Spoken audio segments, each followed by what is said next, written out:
तो हेलो दोस्तों, कैसे हैं आप। दोस्तों, क्या आप ऐसी जगह गए हैं जहां कदम रखते ही दिल की धड़कन तेज हो जाए, जहां हवा में कुछ ऐसा महसूस हो जैसे कोई आपको देख रहा हो। तो नमस्कार दोस्तों, मेरा नाम है मोइन और आप देख रहे हैं टोन वीआईपी हॉरर, जहां डर एक कहानी नहीं बल्कि एक सच्चाई बनकर आपके सामने आता है। दोस्तों, आज की कहानी एक डरावनी घटना नहीं, ये एक ऐसा राज है जिसे सुनकर शायद आप रात को अकेले सोने से पहले 2 बार सोचेंगे।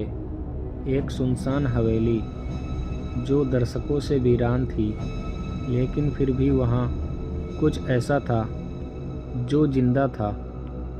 एक भूतिया हवेली का रहस्य।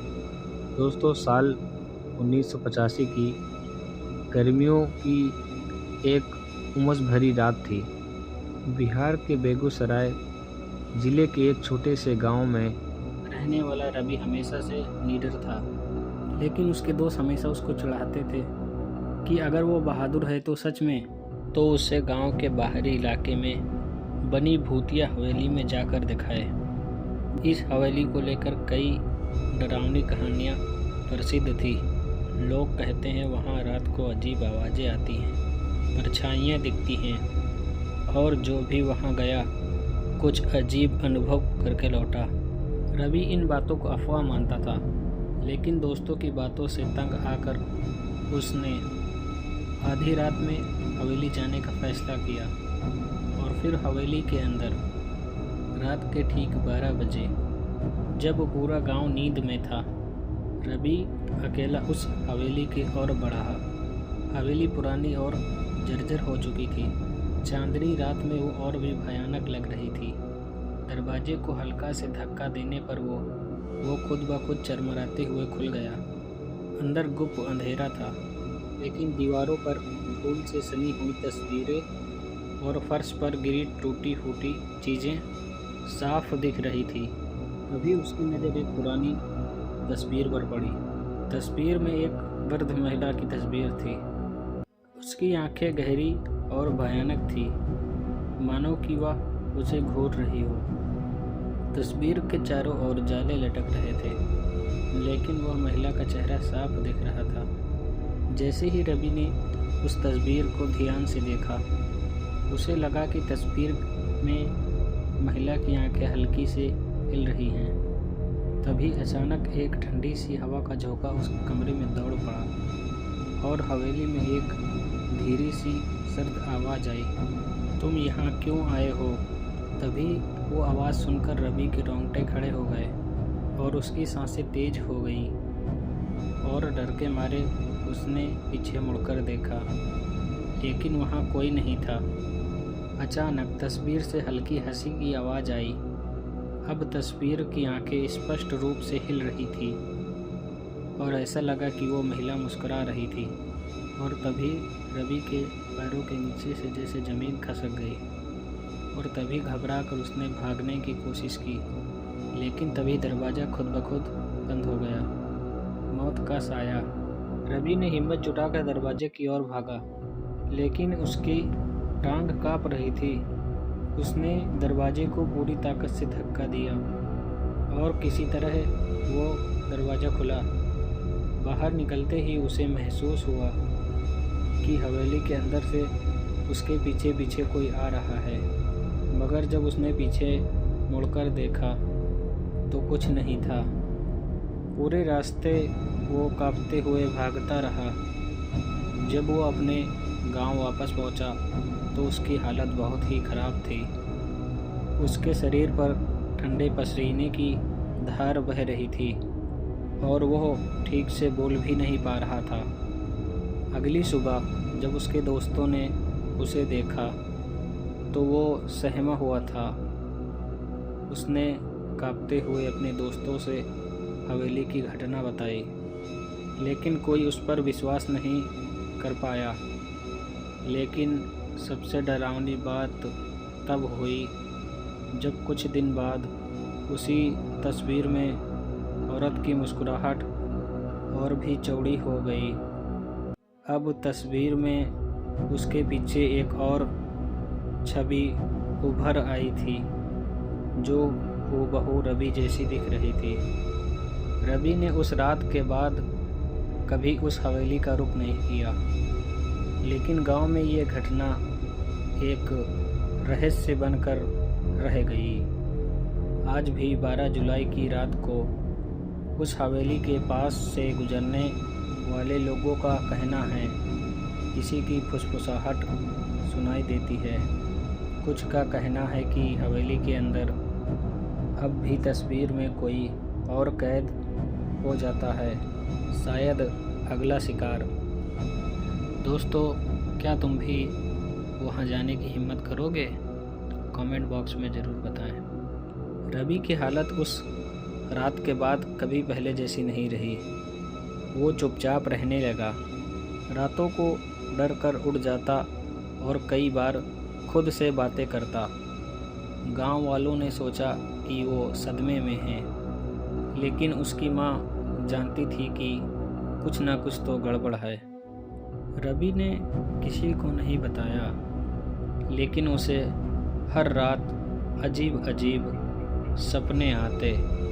वो खुद को उसी हवेली में देखता जहाँ उसे वही तस्वीर घूर रही होती है। सपनों में वो हवेली से भागने की कोशिश करता, लेकिन उसके पैर जकड़ जाते और तस्वीर से वही ठंडी आवाज़ आती, तुम बच नहीं सकते, अब तुम हमारे साथ हो। हवेली की छाया।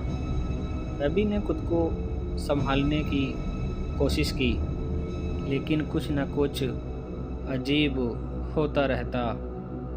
एक रात जब वो पानी पीने के लिए उठा तो उसने देखा कि उसके कमरे की दीवार पर वही तस्वीर बनी हुई थी, ठीक वैसे ही जैसे हवेली में थी। तस्वीर को देखकर रवि के मुंह से चीख निकलने वाली थी कि तभी तस्वीर की आंखें चमकी और एक डरावनी परछाई उससे बाहर निकली। वो घबराकर पीछे हटा, लेकिन परछाई उसके करीब आती गई। तभी उसकी माँ की आवाज़ आई, रवि क्या हुआ? जैसे ही लाइट जली, दीवार फिर से सामान्य हो गई। तस्वीर गायब हो चुकी थी। दोस्तों का फैसला। रवि की हालत दिन ब दिन बिगड़ने लगी। उसके दोस्त जो उसे चिढ़ाते थे, अब वो भी डरने लगे थे। वो जानते थे कि रवि ने उस हवेली में कुछ ऐसा देख लिया है जो उसे परेशान कर रहा है। आखिरकार उन्होंने तय किया कि वो सब मिलकर फिर से हवेली जाएंगे और सच्चाई का पता लगाएंगे। भूतिया हवेली में वापसी। अगली रात रवि और उसके 4 दोस्त संदीप, मोहन, अजय और दीपक टॉर्च और हनुमान चालीसा लेकर हवेली की ओर बढ़े। हवेली अब पहले से भी ज़्यादा डरावनी लग रही थी। जैसे ही उन्होंने दरवाज़ा खोला, एक ठंडी हवा बाहर आई, मानो किसी की अंदर सांसें चल रही हों। वो अंदर पहुँचे और वही पुरानी तस्वीर दीवार पर टंगी मिली, लेकिन इस बार तस्वीर में वो महिला अकेली नहीं थी। उसके बगल में एक और चेहरा था और फिर रवि कांप उठा। वो चेहरा उसका ही था। तभी हवेली की दीवारें हिलने लगी और चारों ओर से हंसी की आवाज़ें गूंज उठी। दरवाज़ा खुद ब खुद बंद हो गया अब कोई बाहर नहीं जाएगा। अगला शिकार। दोस्तों ने बेतहाशा दरवाजे की ओर भागने की कोशिश की, लेकिन हवेली की छत से काले साए उतरने लगे।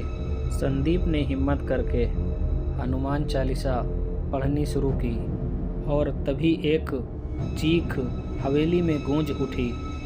अचानक तस्वीर में आग लग गई और हवेली कांपने लगी। दोस्तों ने जैसे तैसे दरवाज़ा खोला और भाग निकले, लेकिन रवि नहीं लौटा। जब वो गांव पहुँचे तो उन्हें एहसास हुआ कि रवि उनके साथ नहीं था। हवेली के अंदर तस्वीर अब जल चुकी थी, लेकिन उसके जगह एक नई तस्वीर बन चुकी थी, जिसमें अब रवि हमेशा के लिए कैद था। गांव वालों ने अगली सुबह जब हवेली की तलाश की तो रवि का कोई सुराग नहीं मिला, लेकिन जो भी रात को हवेली के पास से गुजरता उसे रवि की मदद के लिए पुकारने की आवाज़ ज़रूर सुनाई देती थी। क्या तुम भी उसे सुन सकते हो? रवि की रहस्यमयी गुमशुदगी के बाद पूरे गांव में दहशत फैल गई और उसके दोस्त सदमे में थे। कोई यकीन नहीं कर पा रहा था कि रवि बस एक रात में गायब हो गया। गांव के बुजुर्गों का मानना था कि वो हवेली शराबित है और वहाँ जो भी जाता है उसका कुछ न कुछ अनहोनी ज़रूर होती है। लेकिन रवि के दोस्त उस सच को जानना चाहते थे। रवि की पुकार। गांव में कई लोगों ने दावा किया कि जब वो हवेली के पास से गुजरते उन्हें रवि की धीमी आवाज़ सुनाई देती, मुझे बचाओ, मैं यहाँ फंसा हूँ। ये सुनकर दीपक और अजय ने ठान लिया कि वो इस रहस्य को सुलझाएंगे। वो दोनों गांव के एक तांत्रिक के पास गए जो अंधेरे ताकतों के बारे में बहुत कुछ जानता था। तांत्रिक की चेतावनी। तांत्रिक ने दोनों को बहुत ध्यान से सुना और फिर आंखें बंद करके कुछ देर तक मंत्र बुदबुदाते रहे। अचानक उन्होंने आंखें खोली और बोले, हवेली में जो आत्मा है वो सिर्फ डराने के लिए नहीं है, वो आत्माएं कैद करती है और अब रवि उसकी गिरफ्त में है। अगर उसे बचाना है तो एक विशेष अनुष्ठान करना होगा, लेकिन याद रखना अगर कोई गलती हुई तो वहाँ जाने वाला भी वापस नहीं लौटेगा। दीपक और अजय ने बिना कुछ सोचे समझे हामी भर दी। हवेली में अंतिम रात। अगली रात तांत्रिक, दीपक और अजय हवन सामग्री और मंत्रों के साथ हवेली पहुँचे। हवेली अंदर से अब पहले से भी ज़्यादा भयानक लग रही थी। जैसे ही वो अंदर गए, तस्वीर अपनी जगह पर थी, लेकिन उसमें अब रवि की आंखों से खून टपक रहा था। तांत्रिक ने तुरंत अनुष्ठान शुरू कर दिया। जैसे ही मंत्रों का जाप तेज हुआ, हवेली के अंदर से अजीब आवाज़ें आने लगी। अचानक तस्वीर से एक भयानक चीख निकली और दीवारों से काले धुआंओं की लहर उठने लगी। तुम इसे बचा नहीं सकते, ये अब हमारा है।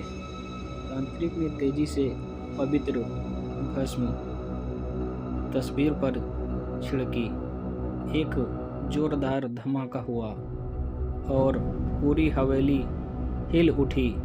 दीपक और अजय ने देखा कि तस्वीर जलने लगी थी और अचानक उसमें से एक परछाई बाहर निकली।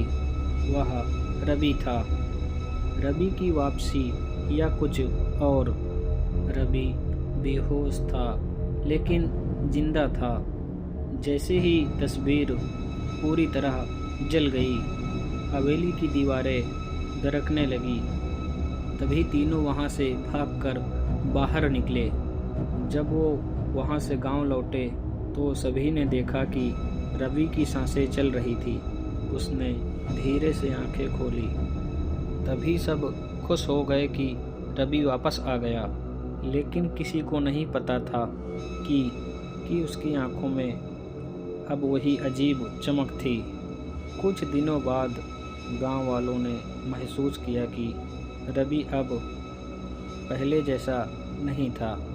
वो कभी कभी अकेले बैठकर बुदबुदाता और उसकी आंखों में कभी कभी वही डरावनी छवि झलकती थी। क्या रवि सच में वापस आया था या फिर कुछ और? रवि के वापस आने के बाद भी कुछ अजीब घट रहा था। गांव वाले कहते थे कि वो अब पहले जैसा नहीं रहा। वो घंटों अकेले बैठा रहता, कभी किसी से बात नहीं करता और कभी कभी रात में हवेली की दिशा में टकटकी लगाए देखता रहता। तभी अजय और दीपक को महसूस हुआ कि कुछ न कुछ तो गड़बड़ है। उन्होंने तांत्रिक से फिर मिलने का फैसला किया। जब वो तांत्रिक के पास पहुँचे तो उन्होंने रवि की अजीब हरकतों के बारे में बताया। तांत्रिक ने कुछ देर ध्यान लगाया, फिर गंभीर स्वर में बोले, रवि तो वापस आ गया, लेकिन क्या कभी तुमने सोचा कि वो अब पहले जैसा क्यों नहीं है? दीपक और अजय ने एक दूसरे की ओर देखा, क्योंकि जो रवि वापस आया है वह पूरी तरह से रवि नहीं है। हवेली की आत्मा अब भी उसमें जिंदा है। रवि का सच। ये सुनते ही दोनों के रोंगटे खड़े हो गए। उन्होंने तुरंत रवि से सच्चाई जानने की ठानी।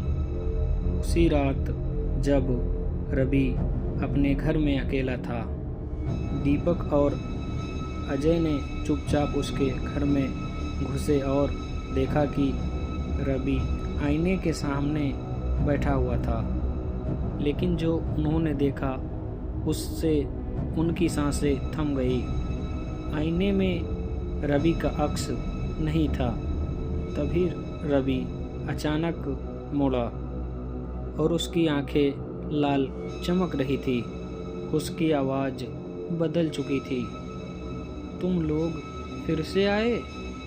तुम्हें पता था कि कोई इस हवेली से पूरी तरह से वापस नहीं लौटता।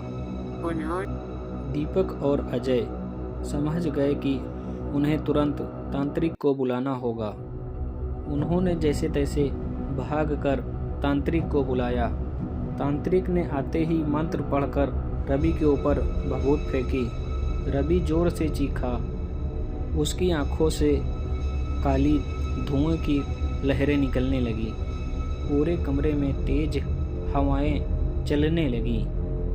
नहीं, मुझे मत निकालो, ये शरीर अब मेरा है।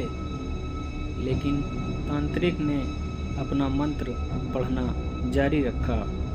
अचानक एक काली परछाई रवि के शरीर से बाहर निकली और चीखते हुए गायब हो गई। तभी रवि बेहोश होकर गिर पड़ा। अंतिम सच, जब रवि को होश आया तो उसने सबको देखा और धीरे से पूछा, मैं यहाँ कैसे पहुँचा? और ये सब कौन लोग हैं? दीपक और अजय के आंखों में आंसू आ गया। रवि को पिछले कुछ महीनों की कोई याद नहीं थी। हवेली की रात, तस्वीर, उसके गायब होने की घटना, सब कुछ उसकी याददाश्त से मिट चुका था। तांत्रिक ने कहा, अब सब ठीक हो चुका है। उस हवेली को हमेशा के लिए छोड़ देना ही बेहतर होगा। कुछ आत्माओं को परेशान करना सही नहीं होता। तभी गांव वालों ने फैसला किया कि हवेली को हमेशा के लिए बंद कर दिया जाएगा। लेकिन कुछ लोगों का मानना है कि अब भी कभी कभी रात को हवेली से धीमी फुसफुसाहटें आती है, तो कुछ कहते हैं कि वो आत्मा अब भी नए शिकार की तलाश में है।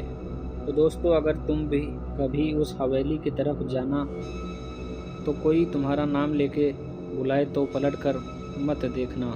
तो दोस्तों, अगर हमारी कहानी पसंद आई हो तो हमारे चैनल को ज़रूर सब्सक्राइब करें, ताकि ऐसे ही डरावने कंटेंट आप मिस ना कर सकें। दोस्तों, अगर आपको कहानी पसंद आई हो तो एक प्यारा से कमेंट ज़रूर करें। मिलते हैं किसी नई वीडियो के साथ। तब तक के लिए आप अपना ख्याल रखें। दोस्तों, वीडियो देखने के लिए बहुत बहुत धन्यवाद।